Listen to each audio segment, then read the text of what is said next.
Good evening, ladies and gentlemen. My name is G Cole, and welcome to Homegrown, where I get to share with you some good music while talking to some great people.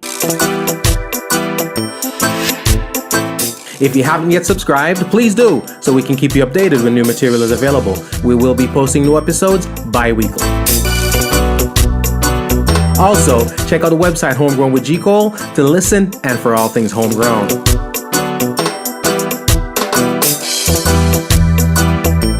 We're also very, very interactive. Please follow me on Twitter, on Instagram, and on Facebook at MyGCole. We always try to drop some knowledge in here for you because it's only right. It's only right.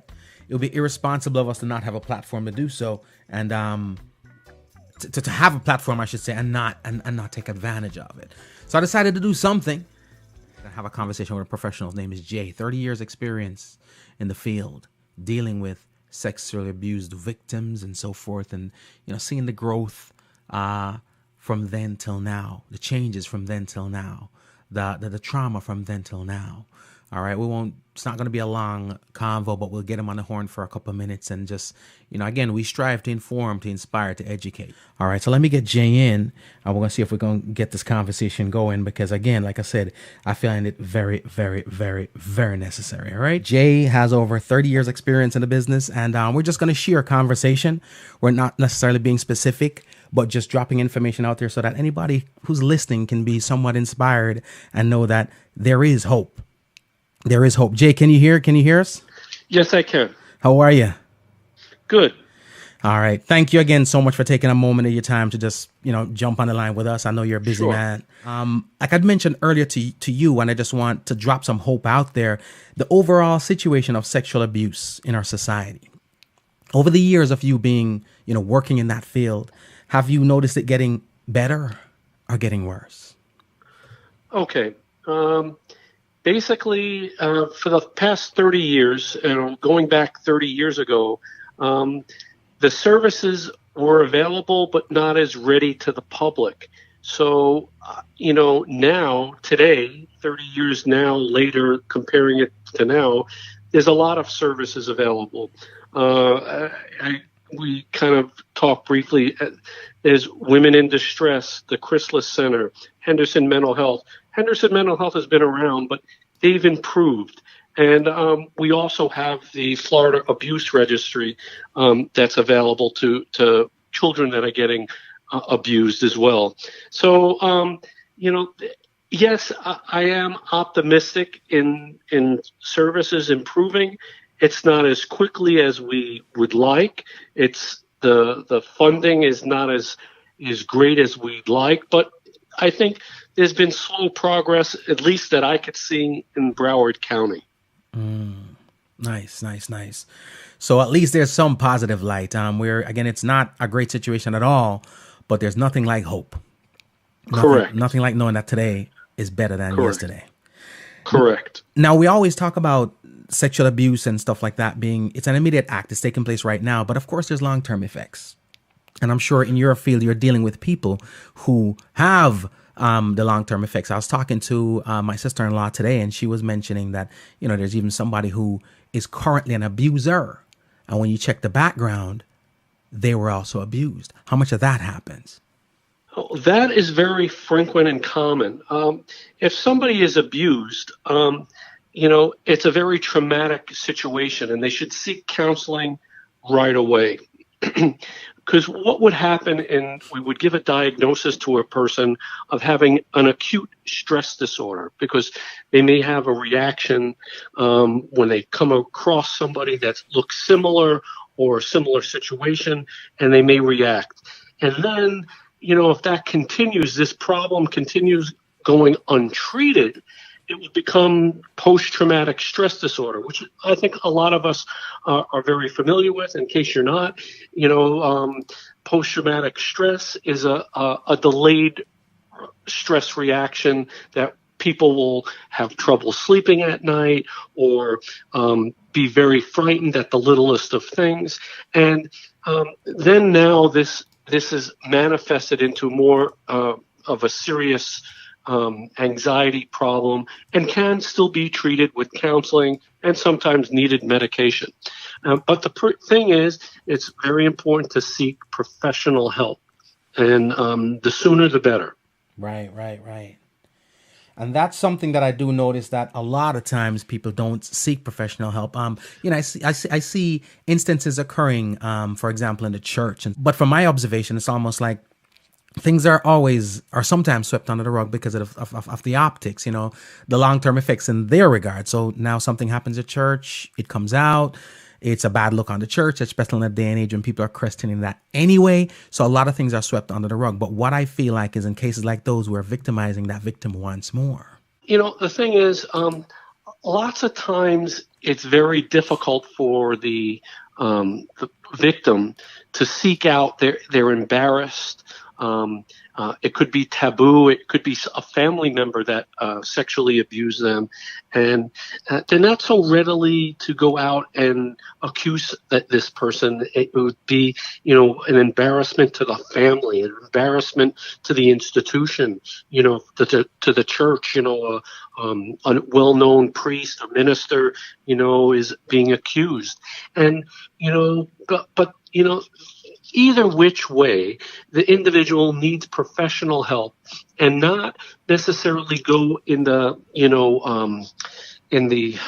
legal manner, but go into the professional manner of seeking help by talking to a professional to gain the confidence and overcome these situations. Now, of course, legally is another, completely different circumstance, and there's quite a bit of people that sometimes don't pursue the legal part, and they just want to forget about it. Mm-hmm. And that's, of course, up to the victim.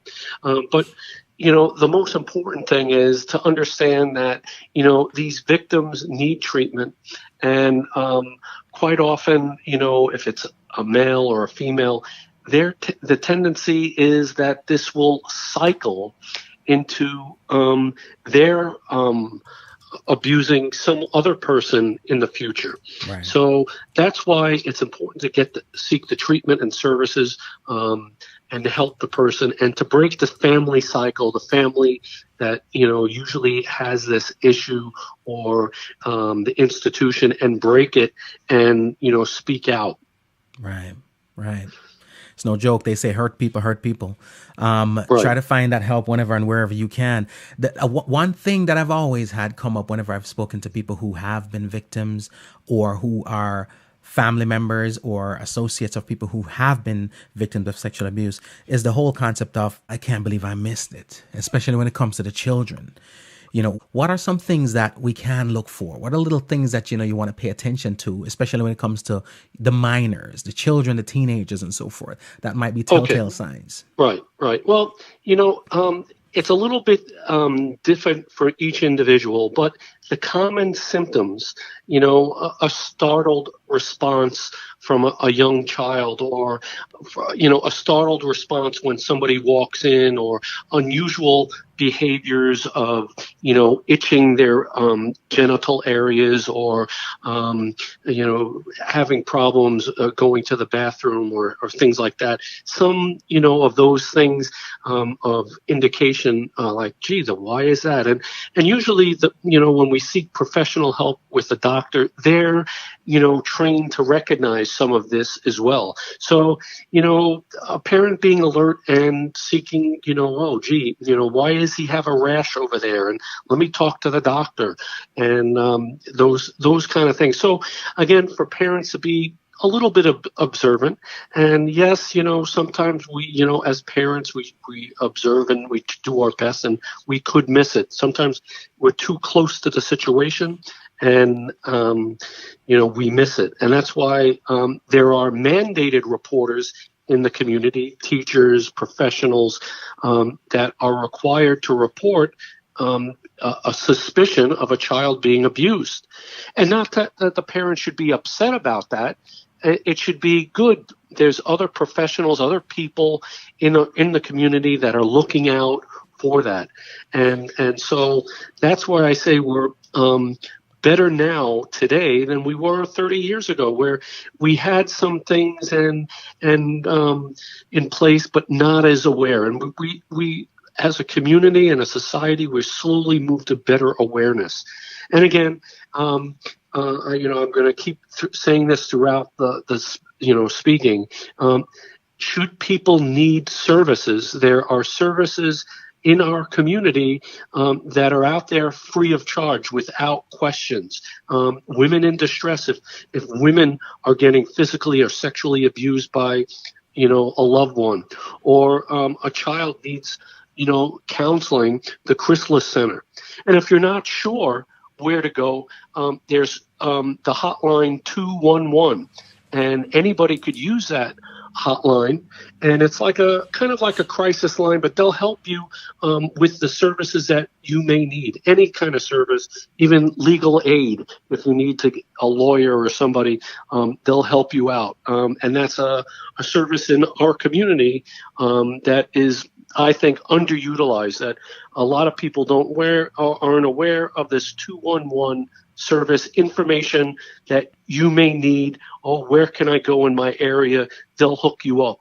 And all right. So your next question. You're absolutely right with regards to that, because I'll be honest with you, I didn't know about 211. So that is definitely some beneficial information. I'll keep blasting that out there. So we're very, very appreciative. Now, another thing that comes up a lot pretty much is the effect to the families.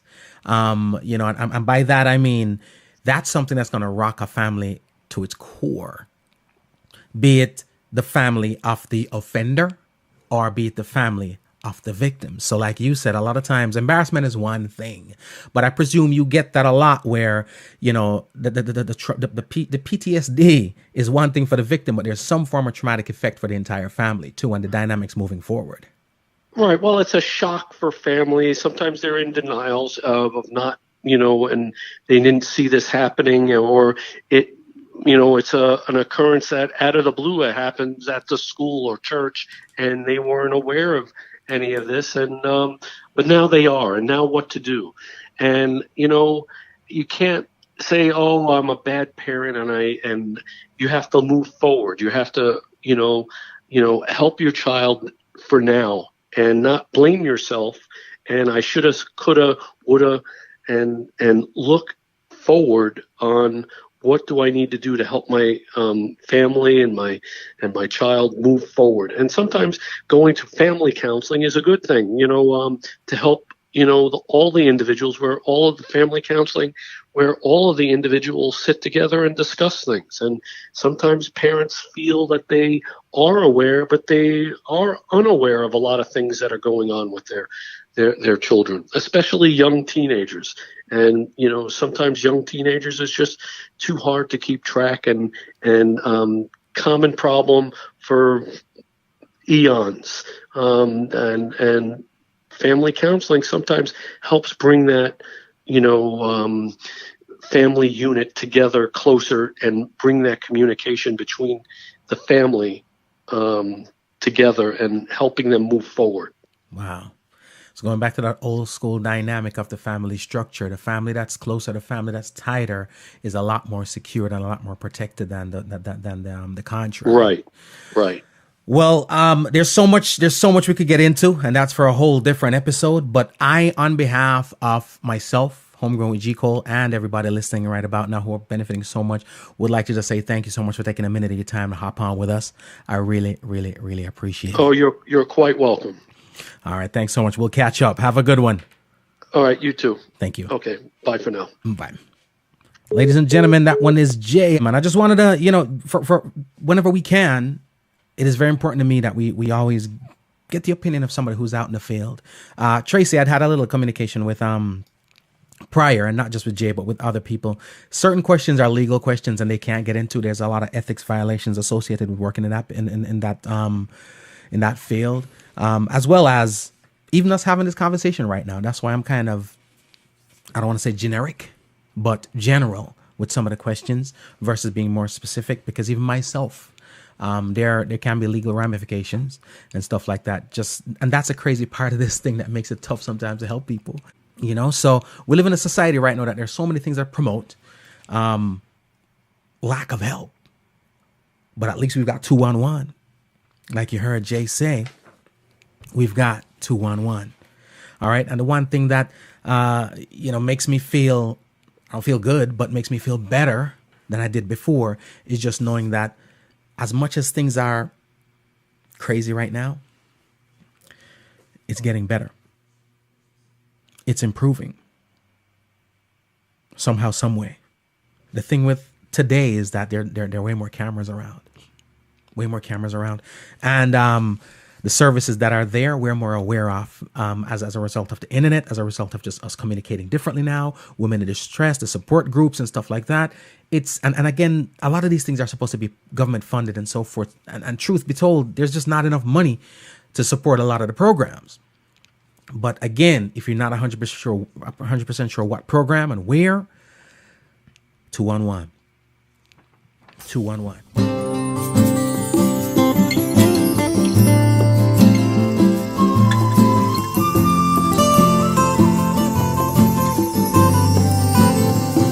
Whoa, yeah. Whoa, yeah. Whoa, yeah. Whoa, yeah. Listen to my story. Listen to my story. Listen to my story. Oh, yeah. Little Alicia just had a baby. She's like 14, 15, or maybe not a child, not quite a lady.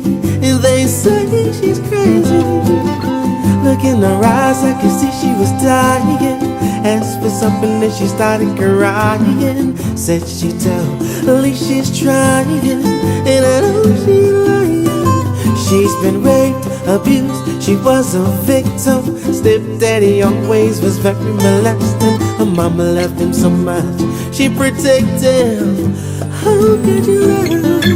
You gotta watch for the heads, they rock the cradle. Things they do into the young that'll make them weak and emotionally unstable. You're right. Watch for the heads, they rock the cradle. Things they do into the young that'll make them weak and emotionally unstable. Tommy been locked away for a long time. Things he's done, he's joining a long line of people we know. Now in the confines, he followed the wrong kind. Before he left, we sat down, told me his story. He said he did it for survival only, not for wealth, acclaim, or glory. He said, G Cole, you know me. He said his mama never cared, of this he was certain. She always told him that he was a burden. Helped him build up this mental curtain. And it hurts, it hurts. You gotta watch for the heads that rock the cradle. Things he do into the young that'll make him weak and emotionally unstable. You're right. You gotta watch for the heads that rock the cradle. Things you do into the young that'll make him weak and emotionally unstable. I said we gotta change the world. I said we've gotta change the world for our little boys and girls. We got a lot of Tommies out there. We got a lot of Alicias out there. We gotta show them that we can.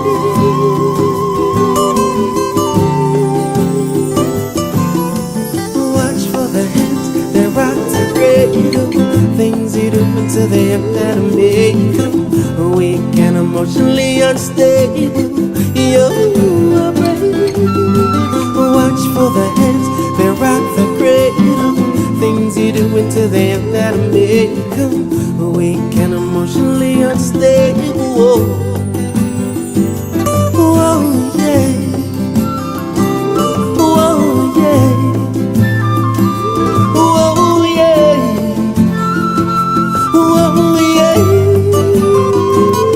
Listen to my story. Listen to my story. Listen to my story.